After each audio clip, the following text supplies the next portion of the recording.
Hi friends, welcome back to my YouTube channel. ಇವತ್ತು ನಾನು ನಿಮಗೆ ತೋರಿಸ್ಕೊಡ್ತಿರೋ ರೆಸಿಪಿ ಜ್ಯೂಸ್ ಹಣ್ಣಿಂದ ಜ್ಯೂಸ್ ಮಾಡೋದು ಹೇಗೆ ಅಂತ ತೋರಿಸ್ಕೊಡ್ತಾ ಇದ್ದೀನಿ.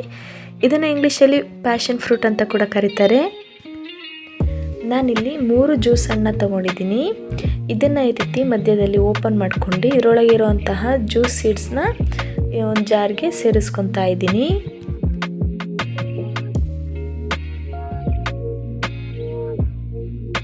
ನಿಮಗೆ ಈ 3 ಜ್ಯೂಸ್ ಹಣ್ಣಿನಲ್ಲಿ 3 ಲೋಟ ಆಗುವಷ್ಟು ಜ್ಯೂಸ್ ಆಗುತ್ತೆ. ನೀವು ನೀರನ್ನ ಅಷ್ಟೇ ಹಾಕಬೇಕು ಇಷ್ಟೇ ಹಾಕಬೇಕು ಅಂತ ಏನಿಲ್ಲ.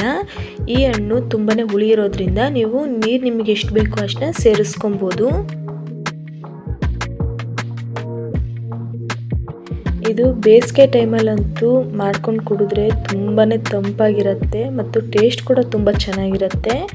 ನೋಡಿ, ಈ ರೀತಿ ಇದನ್ನೆಲ್ಲ ತೆಕ್ಕೊಂಡಾದ್ಮೇಲೆ ಇದಕ್ಕೆ ನಾನು ಸಕ್ಕರೆ ಸೇರಿಸ್ಕೊತಾ ಇದ್ದೀನಿ. ನಾನಿಲ್ಲಿ 6 ಸ್ಪೂನ್ ಆಗುವಷ್ಟು ಸಕ್ಕರೆನ ಸೇರಿಸ್ಕೊಂಡಿದ್ದೀನಿ. ನಾನು 2 ಲೋಟಕ್ಕಷ್ಟೇ ಮಾಡ್ಕೊತಿರೋದು. ಸ್ವಲ್ಪ ಹುಳಿ ಮತ್ತು ಸ್ವೀಟ್ ಇದ್ದರೆ ಚೆನ್ನಾಗಿರುತ್ತೆ ಅಂತ ನಾನು ಬರೀ 2 ಲೋಟಕ್ಕೆ ಮಾಡ್ಕೊತಾ ಇದ್ದೀನಿ.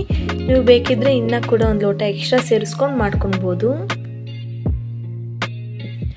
ನೋಡಿ, ಈಗ ಇದಕ್ಕೆ ನಾನು 1/4 ಲೋಟ ಆಗುವಷ್ಟು ನೀರನ್ನ ಸೇರಿಸ್ಕೊಂಡು ರುಬ್ಕೊತಾ ಇದ್ದೀನಿ.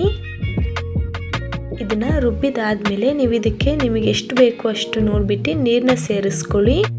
ನಾನು ನಿಮಗೆ ತೋರ್ಸೋಕ್ಕೋಸ್ಕರ ನೀರು ಸೇರಿಸ್ಕೊಂಡಿಲ್ಲ, ಹಾಗೆ ಲೋಟಕ್ಕೆ ಹಾಕ್ಕೊತಾ ಇದ್ದೀನಿ. ನೋಡಿ, ರುಬ್ಬಿದ ಮೇಲೆ ಯಾವ ರೀತಿ ಆಗಿದೆ ಅಂತ. ಇದು ಹೇಗಿದೆ ಹಾಗೆಯೇ ಲೋಟಕ್ಕೆ ಹಾಕ್ಕೊತಾ ಇದ್ದೀನಿ.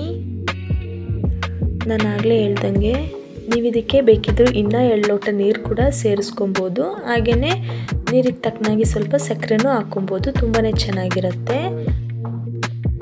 ಇಲ್ಲ ಅಂದರೆ ಹಾಗೆ ಕೂಡ ಕುಡಿಬೋದು. ನಾನು ಇದಕ್ಕೆ 4 ಐಸ್ ಕ್ಯೂಬ್ನ ಸೇರಿಸ್ಕೊತಾ ಇದ್ದೀನಿ.